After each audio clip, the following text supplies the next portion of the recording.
డిలీటబుల్ ఇంక్ అన్నాడు.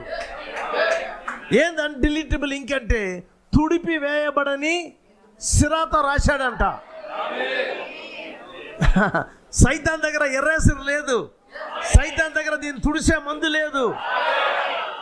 ఇప్పుడు నేను చెప్తున్నాను, నీ పేరు దాంట్లో ఉందా? క్యాన్ యూ సే పాజిటివ్లీ నా పేరు ఉందని చెప్పగలవా నీవు? That's a revolution. నీ పేరు నువ్వు చూడాలా.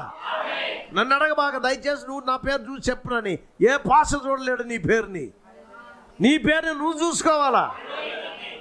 ఈరోజు చాలామంది ఎగరుతున్నారు, చాలామంది చెప్తున్నారు మా పేరు ఉంది, మా పేరు ఉందని. ఓకే, చాలా మంచిది. నిజంగా ఉంటే మంచిది, నిజంగా ఉంటే మంచిది. I will appreciate that. అర్థమైందా? ఈ పేరు ఎవరి పేరైతే గొర్రెపిల్ల జీవ గ్రంథంలో దేవుడు రాశాడో వాళ్ళు ఒకరోజు దీన్ని ఏం చేస్తారంటే, నువ్వు తప్పించుకొని పోయేదానికే లే,